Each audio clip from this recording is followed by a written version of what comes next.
जय श्री राधे, जय श्री राधे, जय श्री राधे।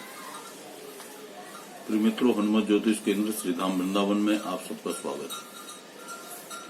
हमने पिछले वीडियो में सुदर्शन चक्र से वर्षफल ज्ञात करने की विधि के ऊपर चर्चा की थी। वर्ष कुंडली से भी वर्षफल ज्ञात किया जाता है और सुदर्शन चक्र से भी आप वर्षफल ज्ञात कर सकते हैं। एक भाव 10 वर्ष का प्रतिपादन करता है और अगर उसे हम 10 आवृत्ति में घूमें तो प्रति भाव एक वर्ष का प्रतिपादन क्रमशः करेगा। इसी तरह से सूर्य लग्न से अगर हम देखें तो वो मास का प्रतिपादन करेगा। चंद्र लग्न से अगर हम देखते हैं तो यद्यपि वो 2.25 दिन अर्थात 27 घटी का 67 घटी का प्रतिपादन करता है, किंतु उसको और सूक्ष्म करके दिन तथा घंटे में भी परिवर्तित कर सकते हैं। जैसे आवश्यकता उससे उनको डिवाइड करके आप कर सकते हैं। अब सवाल ये उठता है कि जैसे मैंने पहले भी बता चुका हूं, यद्यपि फिर भी एक बार दुरुक्ति कर रहा हूं। प्रथम भाव से हम पहले वर्ष का, 13वें वर्ष का, 25वें वर्ष का, 37वें वर्ष का विचार कर सकते हैं। इसी तरह से द्वितीय भाव से दूसरे, 14वें, 26वें और 38वें। इसी तरह से तृतीय भाव से भी तीसरे वर्ष, 15वें वर्ष, 27वें वर्ष या 39वें वर्ष का विचार कर सकते हैं। अब सवाल उठता है कि हम विचार कैसे करें। तो बिल्कुल साधारण सा नियम है। जिस तरह से आप वर्षफल से विचार करते हैं उसी तरह से इससे भी विचार करना है। मान लीजिए कि आपका प्रथम, द्वितीय, चतुर्थ, पंचम, सप्तम, नवम इन भावों के अधिपति का यदि वर्षफल हो और वह गोचर में शुभ स्थिति में हो, शुभ युत हो, शुभ दृष्ट हो, तो वह वर्ष आपके लिए अति उत्तम होगा, सभी प्रकार की सिद्धि प्राप्त करेगा और लाभप्रद होगा। किंतु जन्म लग्न से यदि 3, 10, 11वें भाव के अधिपति का वर्षफल हो और वह कुंडली में इन्हीं स्थानों में स्थित हो, गोचर में शुभ ग्रहों के साथ में युति करे, शुभ ग्रहों से दृष्ट हो, तो अधिक परिश्रम से ही आपको अच्छा फल की प्राप्ति होगी। बिना परिश्रम के फल की प्राप्ति संभव नहीं होगी। अब यदि जन्म लग्न से 6, 8, 12 इन स्थानों के वर्ष फल का समय चल रहा हो और वह गोचर में पापयुत हो, पाप दृष्ट हो, तो निश्चित है कि यह वर्ष आपके लिए मृत्यु तुल्य होगा, दुखद होगा। अनेक प्रकार की संकट, समस्याओं का सामना आपको करना पड़ेगा। अब ऊपर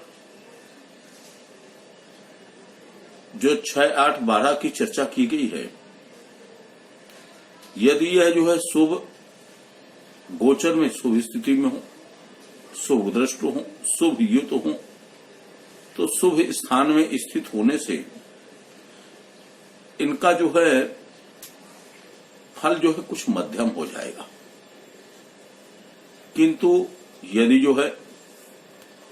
1, 2, 3, 4, 5, 7, 9, 10, 11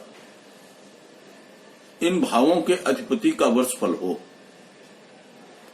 और वह गोचर में पापयुत हो, पाप दृष्ट हो, तो निश्चित मिला जुला फल प्राप्त होगा।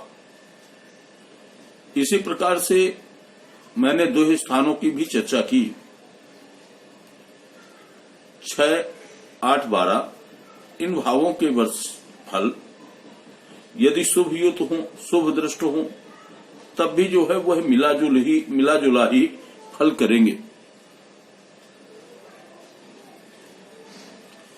यदि वर्ष लगने जन्मांग में शुभ हो, मित्र राशि में हो, मित्र ग्रह के साथ में हो, मित्र ग्रह से दृष्ट हो और गोचर में भी जो है शुभयुत हो, शुभ दृष्ट हो, शुभ स्थान में स्थित हो, तो वह वर्ष आपके लिए विजयप्रद होगा, लाभप्रद होगा, हर्ष देगा, आनंदित देगा, कार्य की सिद्धि देगा, सफलता देगा तथा जो है बिगड़े हुए कार्य आपके जो है वह सहज ही पूरे हो जाएंगे।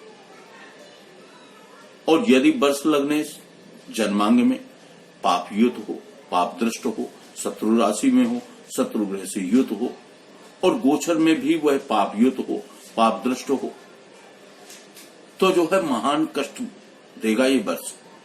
आपके लिए क्लेश, समस्याएं, परेशानियां, बाधा, पराजय, संतान की हानि, धन की हानि आदि आदि अनेकानेक प्रकार के जो है तो कष्ट देगा।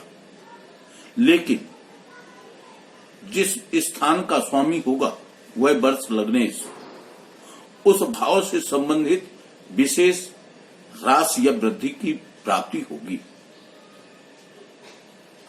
यदि वर्ष लगने जन्मांग में शुभयुत, शुभ दृष्ट हो और गोचर में पाप दृष्ट हो, पाप युत हो, उसका भ्रमण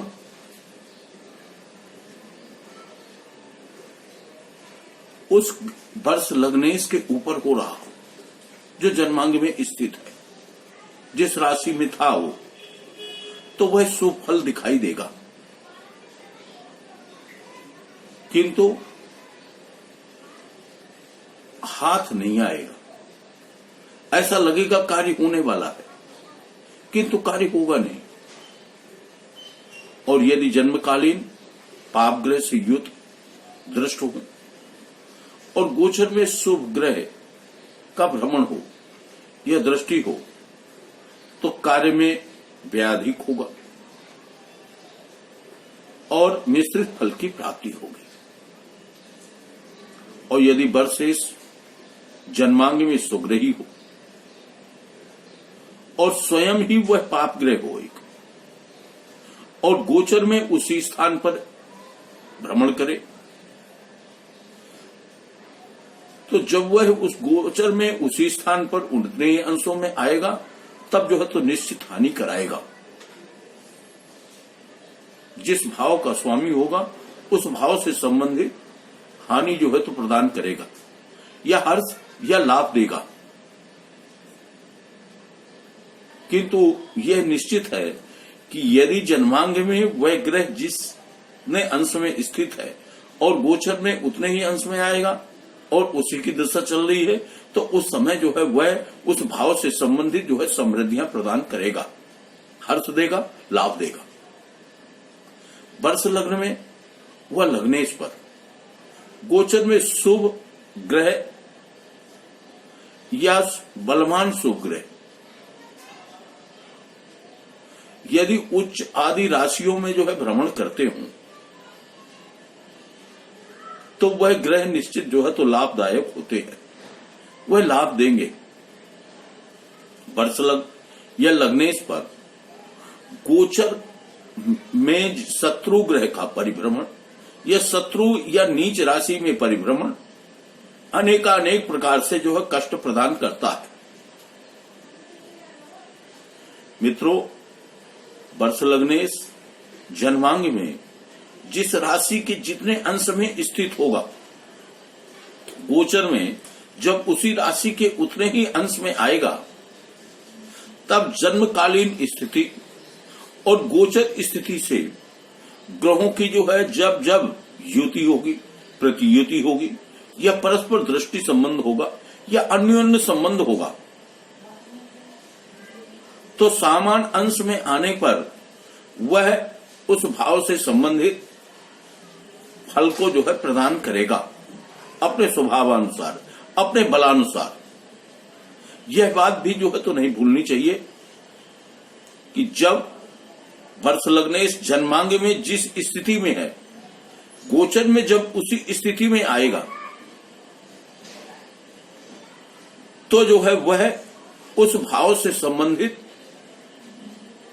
आकस्मिक फल प्रदान करेगा, आकस्मिक लाभ कराएगा या आकस्मिक हानि कराएगा। तो आज मित्रों मैं अपनी वाणी को बस यही विश्राम करता हूं।